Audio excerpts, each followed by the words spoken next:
देखिए, पॉलिटिक्स एक रियलिटी है। ये बहता हुआ पानी है, बहते हुए पानी को कोई रोक नहीं सकता। तो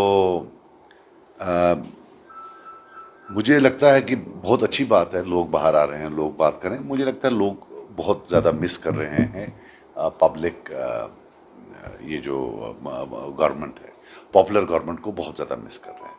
बहुत मुश्किलात हैं लोगों की। ऐसा नहीं कि हम बोल रहे हैं कि नहीं, जो ब्यूरोक्रेसी है वो चला नहीं पा रही है, बट एक दस्तूर है डेमोक्रेसी का कि people are more comfortable with the popular government. MLA होता है, सीना ठोक के वोटर आता है, गुस्सा करता है कि साहब आपने ये नहीं किया, आपने वो नहीं किया। शायद वो ऑफिसर के साथ नहीं कर सकता है। तो इसलिए मुझे लगता है काफ़ी मिस कर रहे हैं। देखो यार, मैं आपको एक बात बताऊं, जहां तक हमारा पीपल्स कॉन्फ्रेंस का सवाल है, we are a 45-year-old party और हमने जेल मार के बगैर कुछ नहीं देखा है।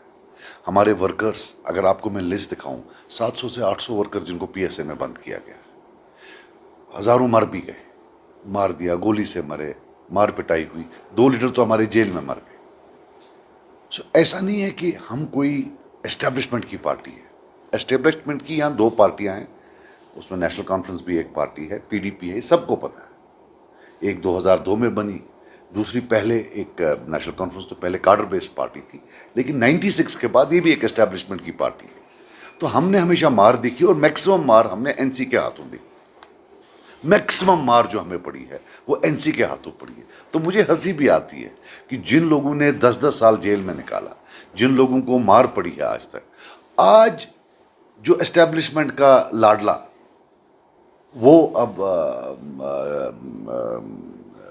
इल्ज़ाम लगा रहा है। सो पीपल्स कॉन्फ्रेंस को क्या कहेंगे? हमने जेल, मेरे फादर ने 10 साल जेल देखा। अब देखिए, परसों में देख रहा था, कोई किसी ने मुझे दिखाया वीडियो, बीच में ही लाया कि वो जी उसने कुछ 370 का बोला था। मेरे फादर ने 50 बार वो डिनाई किया। वो 10 साल जेल में रहे, तिहाड़ में रहे, फिर जोधपुर में रहे, वो नजर नहीं आता अंधों को। लेकिन जी 1970 में कहीं हमको जी किसी ने बोला कि आपने ये बयान दिया। सो ये इन आरोपों से कुछ, अब कल देखिए, मुझे बड़ा फील हुआ, अल्लाह कसम बहुत ज़्यादा फील हुआ। मुफ्ती साहब हैं नहीं जिंदा अपने आप को डिफेंड करने के लिए, लेकिन देखिए क्या बोला उन्होंने। हालांकि उनकी जो बेटी है वो इनकी अलायंस पार्टनर है, तो और ऐसा बोला कि भाई बीजेपी के साथ मुफ्ती साहब ने हाथ मिलाया, जैसे खुद कभी मिलाया नहीं है। वो तो पहले तो बीजेपी को यहाँ लाने वाले उमर साहब ही थे, वो तो दुनिया को मालूम है। और ये हमारे कश्मीरी में एक बात कहते हैं, टरबाज। उमर साहब अब इंशाल्लाह कश्मीर के सबसे बड़े टरबाज बन रहे हैं। जो अखा का टार होना अल्लाह ताला दी उनमें भी। अब नया टार है कि अगर हम होते तो क्या करते हैं। हमने आपको 2010 में देखा है, जब आप बच्चों को मार रहे थे, नौजवान बच्चों को, तो यूनियन होम सेक्रेटरी तय करता था कि कर्फ्यू में रिलैक्सेशन कब होगी। आप नहीं देते थे, आपने सब दे दिया था उधर। हमने ये भी आपका देखा कि जब इंटरनल ऑटोनॉमी का रेजोल्यूशन पास किया, आपका अलायंस था बीजेपी के साथ, उन्हें रिजेक्ट किया। आम राय थी दैट प्रॉपर्टी डिमांड्स आप इस्तीफा देंगे, आपने नहीं दिया, यू स्टक टू पावर। सो अब टरबाज बोलते कि अगर हम क्या करते, 370 को पार्लियामेंट ने लिया है, पार्लियामेंट में हटाया है। उसी पार्लियामेंट में जिसमें जब वो लिया गया, इनके जो पार्लियामेंट मेंबर है वो हंस रहे थे तब, none of them did anything. तब अगर हाँ किसी ने कपड़े फाड़े कुछ किया, वो फयाज मीर साहब यहाँ बैठे, इन्होंने किया। सो वो भी हमने, वो भी हिस्ट्री याद रखेगी। सो ये बोलना कि नहीं जी अब अगर हम होते तो आप क्या करते, कुछ नहीं करते। आपने 370 की बात की, जब हम लोग पंजाब या फिर फार्मर्स की ओवरऑल बात करें, उन्होंने एक यूनिटी शो की और पिछले कुछ समय से कश्मीर में भी यूनिटी शो करने की बात हो रही है। क्या आपकी पब्लिक आउटरीच मीटिंग्स में आपको किसी तरह का ऐसा सजेशन पब्लिक की तरफ से आता है कि कश्मीर की पॉलिटिकल पार्टीज को एटलीस्ट 370 पर एक सिंगल प्लेटफॉर्म पकड़ना चाहिए, और अगर ऐसा होता है तो आपका क्या स्टैंड? देखो यार, मेरी बात सुनो, ये जो ये नया ड्रामा लाया, आप देखो यार, सिंपल स्ट्रेट फॉरवर्ड बात है। You are Kashmiri and you are a Muslim, don't equate yourself with farmers, don't be under any delusions. कोई किसी को परेशानी नहीं है कश्मीरी मुसलमान क्या कह रहा है, आपको गलत ख्याल है। ये जो नया इन्होंने लगाया, 370 की डिमांड मर ही नहीं सकती है, याद रखना एक चीज़, ये कभी नहीं मरेगी। अगर मैं बोलना बंद कर दूं, उमर साहब बोलना बंद कर दें, ये मरेगी नहीं, ये हमेशा वहाँ रहेगी। और एक दिन आएगा जो मुझे पूरा यकीन आएगा कि ये खुद आकर लाएंगे, हमारी वकालत की वजह से नहीं, एक ऐसा प्रेशर आ जाएगा कि ये खुद लेकर आएंगे, ये याद रखना मेरी बात। सर ऐसा और एक चीज़ आपसे जानना चाहेंगे, रिसेंटली अगर देखा जाए स्टेट को लेके बात की गई थी, रिसेंटली कहा गया था कि डिलिमिटेशन खत्म करने के बाद जो है कश्मीर के अंदर शायद इलेक्शंस होंगे, लेकिन स्टेटहुड तब वापस दिया जाएगा जब यहाँ पे नॉर्मलसी होगी। तो आपको नहीं लगता है कि ये कहीं ना कहीं से वो जो खुद का प्रॉमिस किया गया था, दो स्टेटमेंट्स अलग अलग दिए जा रहे हैं? देखो, don't read too much into statements. कोई एक स्टेटमेंट देता है, कोई स्टेटमेंट देता है दूसरा। स्टेटहुड तो इनको देना है और 370 भी देना है। आप बैठो आराम से, ये खुद लेकर आएंगे इंशाल्लाह, मुझे पूरा यकीन है। ये हमारा हक बनता है, कैसे नहीं देंगे। क्या इंडिविजुअली सजाद साहब इस चीज को कंसीडर करेंगे कि तमाम पॉलिटिकल पार्टीज को एक स्टैंड पर बुलाया जाए 370 को लेकर? मतलब 370 में सबका स्टैंड यही है।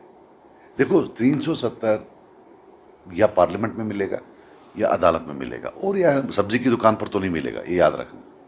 Right, you will either get it in the parliament or you will get it in the court. Court में we were the first party जो गए, ये तो अब गए हैं।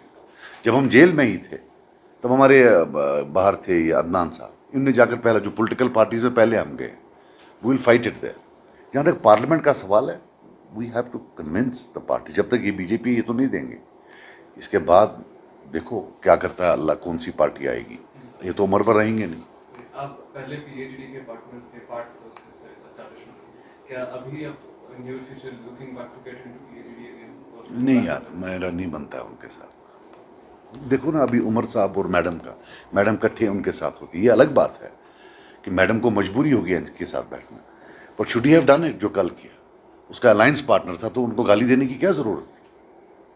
मैं तो पहले से बोलता था कि उन्हें प्रॉक्सी, मैं तब भी बोलता था कि नहीं, ये दे आर नॉट, ये काबिल भरोसा नहीं है। अब देखिए, वो उनके साथ, वो बेचारी उनका काम करती रहती है 24 घंटा। यार देखो, मैं आपको बात बताऊं, ये जैसे आजकल आपने सुना होगा, कभी बोलते हैं वोट डिवीजन, कभी बोलते हैं कुछ। ये जो उमर साहब कल गए इंदरवाल, वहाँ तो नहीं वोट डिवाइड होगा उसका सरूरी साहब का। डोडा में तो नहीं डिवाइड होगा मजीद वानी साहब का। ये क्या वहाँ वोट डिवीजन के लिए बीजेपी ने भेजा है उनको? वरना जिस चुनाव में बीजेपी एक सीट नहीं लेती थी, आज 4 हैं उसके पास, बिकॉज ऑफ वोट डिवीजन। ये कौन कर रहा है वोट डिवीजन? किसने भेजा उनको वोट डिवाइड करने के लिए? वरना है वहां कांग्रेस, जीतने दे उनको। रियलिटी है, अगर वहां कांग्रेस वर्सेस बीजेपी होगी, कांग्रेस जीत जाएगी। ये वहां तीसरे नंबर पर हर जगह है, लेकिन भेज रहे हैं हर एक को। किसने भेजा है वहां? आप देखिए, पिछले इलेक्शन के आंकड़े निकालें। कांग्रेस सेकंड पर थी टोडा में, कश्तवार में ये थे, भद्रवाह में कांग्रेस थी। ये क्यों जा रहे हैं वहां?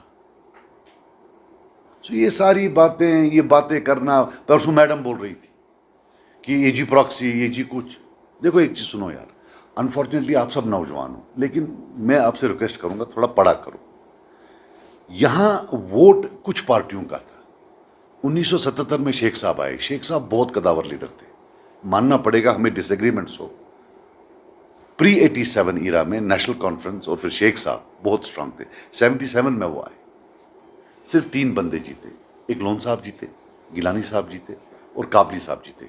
काबली साहब को सपोर्ट था तब मीरवाई साहब का, बड़े मीरवाई साहब का। बाकी सब हार गए। मुफ्ती साहब की जमानत जब्त हो गई। 83 में फिर मुफ्ती साहब की जमानत जब्त हो गई। 87 में मुफ्ती साहब कांग्रेस के प्रेसिडेंट थे। नेशनल कॉन्फ्रेंस थी, कांग्रेस और नेशनल कॉन्फ्रेंस का इत्तेहाद हुआ। 87 का वो बदनाम ज़माना इलेक्शन, रिगिंग हुई, और फिर पीपल्स कॉन्फ्रेंस, जमात इस्लामिया, सब ने बोला हम नहीं लड़ेंगे। जब हम बाहर आए तो जो नई पार्टियां आई, हमारे वोटर कुछ वहां चले। आज हम आए हैं तो वो वापस आ गए। तो ये वोट डिवीजन, अगर एनसी बोले कि हमारा कोई वोट ले रहा तो समझ लिया, लेकिन ये कब से बोलने लगी? तो आपका तो वोट ही कहीं नहीं था। आपका कहां वोट था? आपकी तो जमानतें जब्त होती थी। This is a reality. आप किसी को भी पूछ लो, किसी बुजुर्ग से पूछ लो, इनका वोट था कब? हमारे ये तो आरएसपुरा में लड़ते थे। मुफ्ती साहब ने जो पहला जीता वो आरएसपुरा में जीता। 77 के बाद फेयर इलेक्शन शुरू हो गए, उसके बाद ऐसे ही लेते थे। फिर इन्हें आरएसपुरा से जीता, फिर मुजफ्फरपुर से जीता। सो जिन्होंने वहां से लड़ा है, how can they tell us कि आप हमारा वोट ले रहे हो? And even this whole concept of vote division, what nonsense is this? Basically National Conference बोलती है कि हमारे खिलाफ कोई उठे ही ना। वो कैसे होगा? नई पार्टियां आएंगी, चलो हम नहीं है, कोई और आए, कल कोई नई पार्टी आएगी।